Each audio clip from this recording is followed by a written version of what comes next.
Assalamualaikum warahmatullahi wabarakatuh. Alhamdulillahirabbil alamin wassalatu wassalamu ala Rasulillah wa ala alihi wa mawalah wa la haula wa la quwwata illa billah.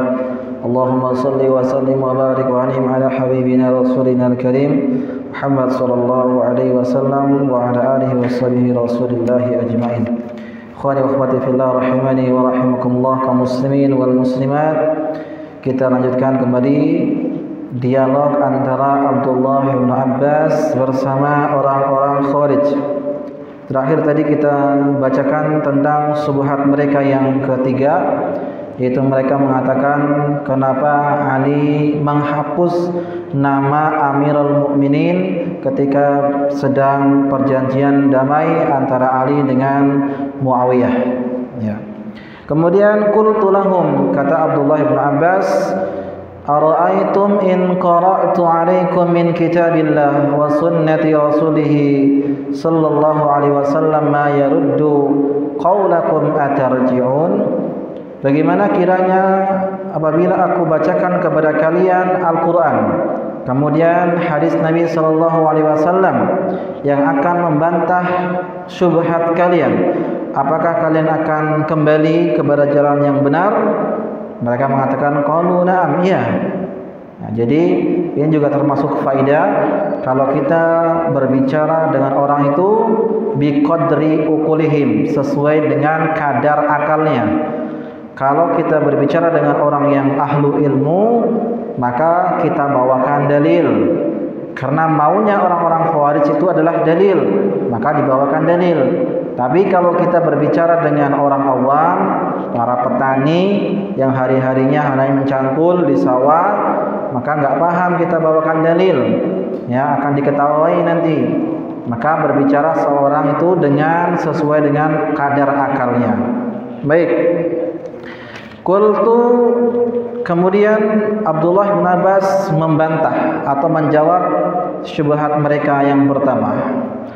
Amma qaulukum hakkama ar-rijala fi amrillah fa inni aqra'u 'alaikum kitaballah an qad sayyara hakkama ar-rijali fi samani rib'in dirham. Adapun ucapan kalian bahwasanya Ali itu telah berhukum dengan hukumnya manusia, aku akan bacakan kepada kalian firman Allah Subhanahu wa taala bahwasanya Allah telah menyuruh kepada seseorang untuk berhukum dengan hukumnya manusia dalam perkara denda, yaitu ketika seorang membunuh binatang buruan ketika dia sedang haji ataupun sedang umrah. Ya, di dalam ayat ini Allah mengatakan dalam Al-Quran surat Al-Maidah ayat 95. Jadi Abdullah bin Abbas membawakan firman Allah. Ini juga faedah bagi siapa yang ingin berdialog, harus paham dalil. Ya, kalau tidak paham dalil, jangan sekali-kali berdialog. Karena debat atau dialog itu bisa tercela dan bisa terpuji. Kalau dia paham dalil, paham kaidah-kaidah, paham ya nukilan-nukilan para ulama, sekiranya ada maslahat tidak masalah. Tapi kalau dia tidak tahu, bahasa Arab pun tidak bisa, baca kitab pun tidak bisa, hafal Al-Quran cuma juz 30, jangan sekali-kali sok seperti Syekhul Islam Ibnu Taimiyah, ya, jangan. Jadi harus melihat kadar kemampuan masing-masing. Baik, di sini beliau membawakan firman Allah Subhanahu wa taala menunjukkan bolehnya kita berhukum dengan hukumnya manusia. Ya, lihat Allah berfirman dalam surah Al-Maidah ayat ke-95. Ya ayyuhalladzina amanu la taqtulus sayda wa antum hurum. Wahai orang-orang yang beriman, jangan kalian membunuh binatang buruan sementara kalian sedang berihram, yaitu sedang memakai baju ihram, baik itu di kala sedang haji ataupun umrah. Wa man qatalahu minkum muta'ammidan, maka barang siapa yang membunuh binatang buruan secara sengaja, fajaza'uhu misla ma qatala minan na'ami yahkumu bihi dawai adlin minkum.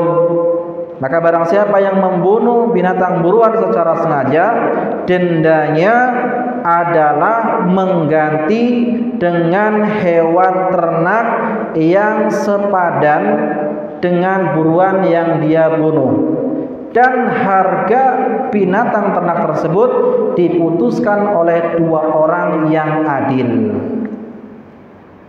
Nah, ini langsung masuk ke dalam atau membalas subhat mereka.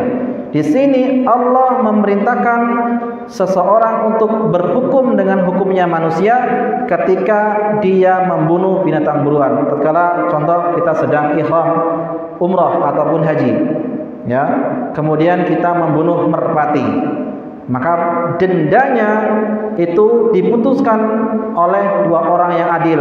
Mungkin kalau di Arab Saudi sudah ada orang-orang terkhusus, ya, yang menentukan ini, kalau dia membunuh merpati maka dendanya adalah ini. Di dalam Al-Quran tidak dijelaskan apa dendanya, tapi dendanya itu diperintahkan atau diputuskan oleh dua orang yang adil, dan itu termasuk diperbolehkan. Dan ketika Ali bin Abi Thalib mengirim, yaitu Abu Musa al-Ash'ari dan Muawiyah mengirim Amr bin As, ya, untuk mengadakan perjanjian perdamaian kedua belah pihak, kemudian diputuskan, maka Ali, ya, mengikuti keputusan antara Amr bin As dan Abu Musa al-Ash'ari. Orang-orang Khawarij mengatakan berarti Ali telah menjadikan hukumnya manusia sebagai hukum selain hukum Allah. Padahal itu diperbolehkan. Dalam binatang buruan yang harganya tidak seberapa, itu diputuskan oleh dua orang atau diputuskan oleh manusia. Ini yang pertama. Kemudian dibawakan lagi ayat yang lain. Wa qalat fil mar'ati fi zawjiha. Kemudian bagaimana kiranya, atau kalau ada permasalahan suami istri, suami bertengkar, istri bertengkar, bagaimana solusinya? Bagusnya bagaimana? Maka dibawakan firman Allah surat An-Nisa ayat 35, wa in khiftum shiqaqa bainihima fab'asu hakaman min ahlihi wa hakaman min ahliha. Kalau kalian takut atau kalian takut terjadi perceraian di antara kedua belah pihak, suami dan istri, maka silakan sang suami mengutus utusan dari keluarganya dan sang istri mengutus utusan dari keluarganya, keduanya saling berunding. Ya, silakan diputuskan mana yang bagus, mana yang terbaik, apakah dia harus lanjut atau dia harus diceraikan. Dan kita diperbolehkan untuk berhukum dengan keputusan dua orang yang diutus tadi. Dipersilahkan oleh Allah Subhanahu wa taala. Kemudian Abdullah bin Abbas mengatakan, "Ansyudulakum billah." Aku bersumpah dengan nama Allah. Hukmur rijal fi salahi data bainihim wa hukmi dima'ihim afdal min hukmihim fi bud'i imra'atin. Mana yang lebih utama, menjaga darah manusia dan perdamaian antar sesama kaum muslimin supaya tidak tertumpah darahnya, dengan perdamaian dua belah pihak suami istri yang bertengkar. Mana yang lebih utama? Mendamaikan dua kelompok kaum muslimin yang sedang mau bertengkar supaya tidak tertumpah darah, dengan mendamaikan dua keluarga yang akan bercerai. Mana yang lebih utama? Yang pertama jelas mendamaikan dua kelompok manusia yang ingin bertengkar, berperang. Maka mereka mengatakan, qalu wallahi Allahumma bal fi haqqni dima'ihim wa islahi data bainihim. Maka demi Allah, yang lebih utama adalah menjaga darah manusia dan perdamaian antara kaum muslimin. Diakui. Jadi yang pertama subhatnya sudah terbantahkan. Jadi boleh kita berhukum dengan hukumnya manusia yang tidak diterangkan dalam Al-Quran. Contoh dalam masalah lampu merah. Ada nggak dalam Al-Quran lampu merah? Dalam hadis nggak ada.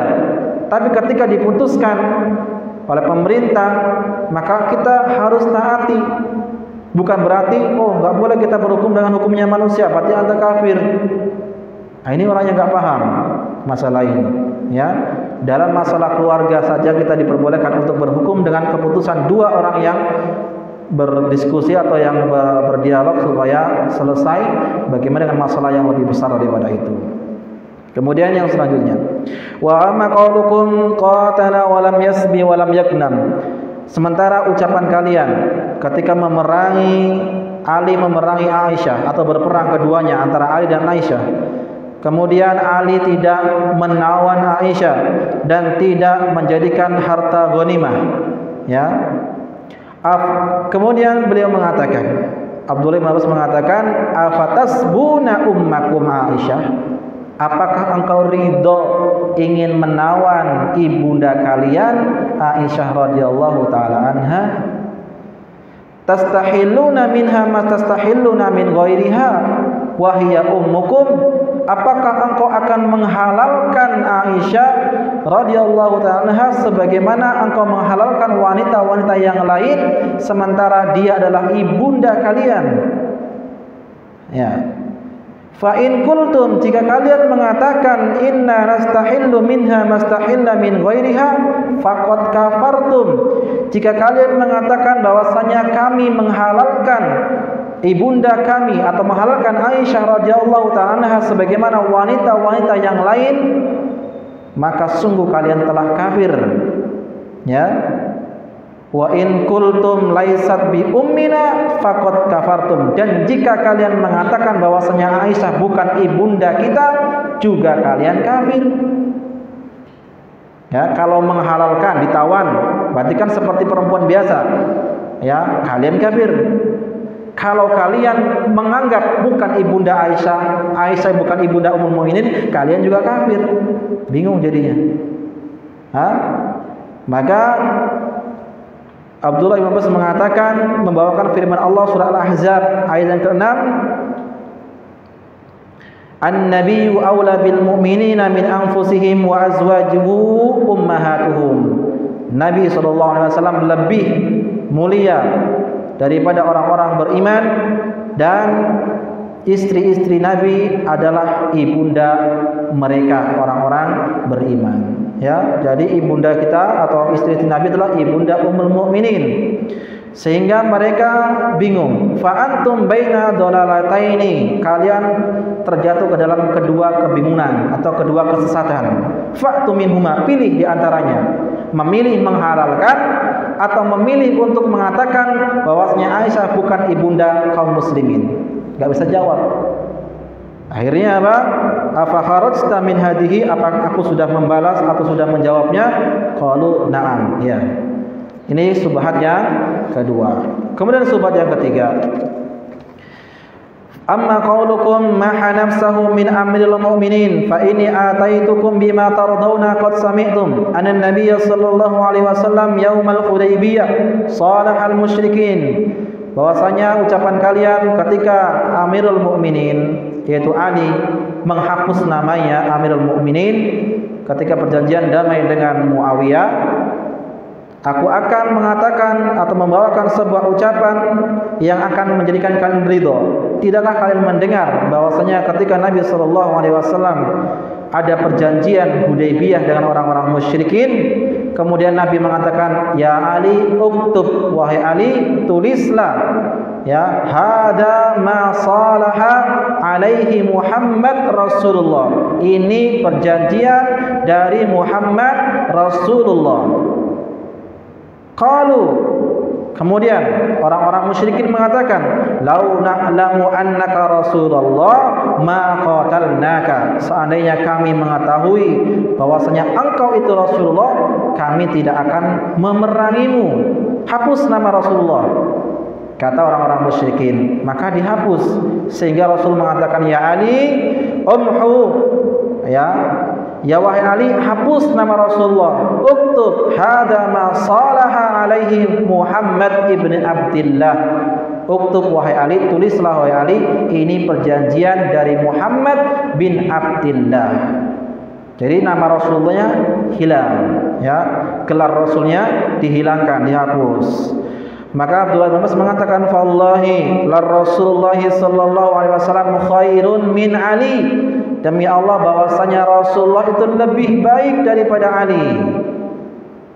Kemudian wa ma akhrajahu minan nubuwah hina hamaha nafsahu. Dan ketika Rasul atau Ali menghapus nama Rasulullah, tidak mengeluarkan dia dari kerasulan. Apakah lantas ketika Ali menghilangkan nama Amirul Mukminin langsung hilang Amirul Mukminnya menjadi Amirul Kafirin? Mana yang lebih mulia antara Rasulullah dengan Ali? Rasulullah saja ketika menghapus nama Rasul tidak menjadikan dia keluar jadi seorang Rasul. Artinya tetap Rasul meskipun tidak disebutkan nama Rasul.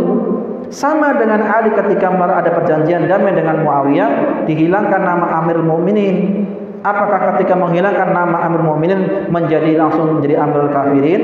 Maka ini sungguh ya otaknya sangat dangkal mereka orang-orang Khawarij. Gila dengan gelar, ya, tidak pada hakikatnya. Maka apa terjadi? Fa kharaja minhum wa kharaja sa'irin, dan sebagian mereka rujuk kembali kepada jalan yang benar. Di antara 24.000 itu ada 20.000 kembali kepada Islam yang benar, dan 4.000 mereka diperangi karena dia memerangi Ali bin Abi Thalib. Nah, ini singkat cerita atau bagaimana dialog Abdullah bin Abbas bersama orang-orang Khawarij. Jadi mereka orang-orang Khawarij adalah orang-orang yang jahil, kemudian mereka juga orang-orang yang bengis, sehingga Nabi SAW mengatakan hum kilabun nar. Faman ibtagha, kita kembali kepada syarah Syekh Ahmad bin Yahya An-Najmi. Faman ibtaghal huda min ghairi masadirihi adallahu Allah. Maka barang siapa yang ingin mendapatkan petunjuk tapi tidak mengambil hukum dari Al-Quran dan Sunnah serta pemahaman para sahabat, Allah akan sesatkan dia. Ya, kita kalau beragama tidak mau merujuk kepada para sahabat pasti tersesat. Ya, karena para sahabat yang langsung mempraktekkan ajaran dari Rasulullah, manusia yang termulia yang diampuni dosa-dosanya oleh Allah Subhanahu wa taala. Wa masadirus syariah kitabullah wa sunnati Rasulillah. Sumber hukum syariat Islam ini yaitu kitabullah, Al-Quran dan Sunnah. La yubni ahaduma anil akhar, yang mana keduanya itu saling mendukung. Fal Quran la ya'rifu ma'nahu wa maqasiduhu illa bis sunnah. Al-Quran tidak dapat dijelaskan, tidak dapat diketahui maknanya, tafsirnya kecuali dengan hadis-hadis Nabi sallallahu alaihi wasallam, wa ya'malus sahabah, dan perbuatan para sahabat. Ya, kalau orang hanya cukupkan dengan Al-Quran saja, pasti dia tersesat, tidak bisa sholat. Ya, karena tidak ada penjelasan bagaimana tata cara sholat di dalam Al-Quran. Allah hanya mengatakan aqimus sholat wa atuz zakat, dirikanlah sholat, dirikan zakat, namun tidak ada penjelasan bagaimana sholatnya. Maka di sini disebutkan waqad ankara Imran ibnu Husain radhiyallahu taala anhu. Ada seorang sahabat bernama Imran ibnu Husain, ya, mengingkari seseorang yang mengatakan la tatahaddatsu illa bima fil Quran. Jangan kau berbicara kecuali apa yang ada dalam Al-Quran. Faqala lahu Imran ibnu Husain, maka Imran ibnu Husain mengatakan, innaka la ahmaq, sesungguhnya engkau itu betul-betul jahil, sesungguhnya engkau itu betul-betul ya orang yang enggak berilmu, bodoh, dungu. Kenapa? Awajatta fil Qur'ani salata dzuhri 4 rakaat. Apakah kau mendapati dalam Al-Qur'an itu salat zuhur 4 rakaat, salat asar 4 rakaat, keempat-empatnya tidak dijaharkan. Salat maghrib 3 rakaat, 2 rakaat pertama dijaharkan, 1 rakaat tidak. Isya 4 rakaat, 2 rakaatnya itu dijaharkan, 2 rakaatnya tidak. Wala tajharu bil qiraa'ah fi raka'ataini wal fajr raka'ataini. Kenapa salat fajar 2 rakaat salat subuh adakah di dalam Al-Qur'an? Tidak ada, ya. Maka orang yang mencukupkan hanya Al-Quran saja, tidak mau mempelajari hadis-hadis Nabi, mereka orang-orang yang akan tersesat. Ya.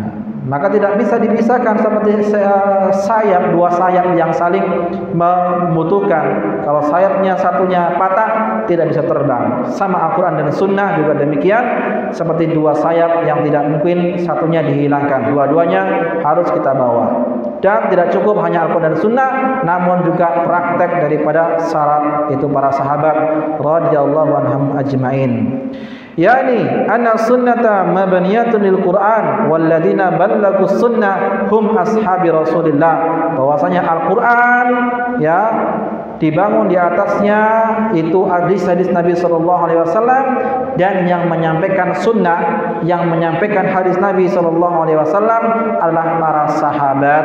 Jadi mereka orang yang paling mengetahui tentang Al-Quran. Fa alaihim madarus sunnah, ya. Hadis-hadis atau para sahabat itulah tempat di mana sunnah itu berputar. Tidak akan keluar dari para sahabat. Ajaran Nabi SAW hanya ada pada mereka, dipraktikkan oleh para sahabat. Maka al-iqtida'u fihim, wajib bagi kita untuk mengikuti mereka. Wa alaina bil ittiba' li tariqatihim, maka wajib bagi kita untuk mengikuti jejak mereka para sahabat.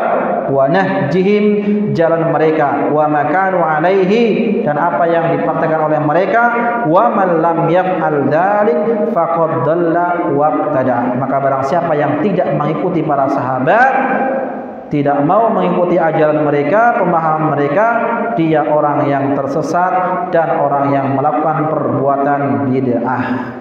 Ya, silakan antum cari orang-orang yang beragama tidak merujuk kepada para sahabat, hanya mengikuti apa kata gurunya, hanya mengikuti apa kata kiainya, pasti dia orang yang tersesat dan banyak melakukan perbuatan bid'ah.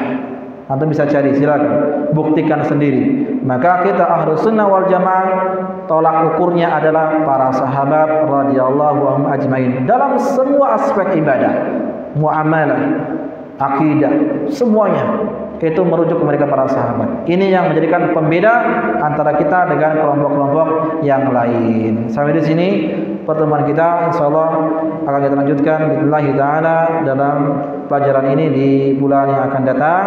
Bila ada pertanyaan mungkin bisa ditanyakan.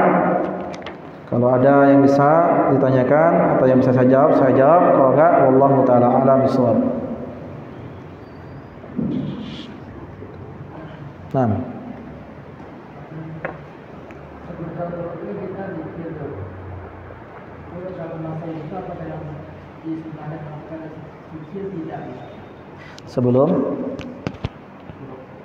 Sebelum syuruk kita disunahkan untuk berzikir. Haruskah kita bersuci apa tidak? Ya, berzikir tidak harus suci. Ya, tidak harus berwudu. Karena syarat sah untuk berzikir tidak harus berwudu sebagaimana syarat salat. Kalau salat kan syaratnya jelas, dia harus suci terlebih dahulu. Namun afdolnya, lebih baiknya dia adalah dalam keadaan suci karena menyebut nama-nama Allah Subhanahu wa taala. Adapun bila dia tidak suci, tidak suci alias batal wudunya ketika salat subuh berzikir, maka tidak ada masalah. Wallahu taala a'lam bishawab. Nah, saya cukup di sini ya. Kita akan lanjutkan insyaallah taala di pertemuan yang akan datang. Semoga Allah Subhanahu wa taala memudahkan kita. Semoga Allah Subhanahu wa taala menerima semua amal ibadah kita. Kita tutup dengan doa majelis. Subhanakallahumma wa bihamdika asyhadu an la ilaha illa anta astaghfiruka wa atubu ilaik. Assalamualaikum warahmatullahi wabarakatuh.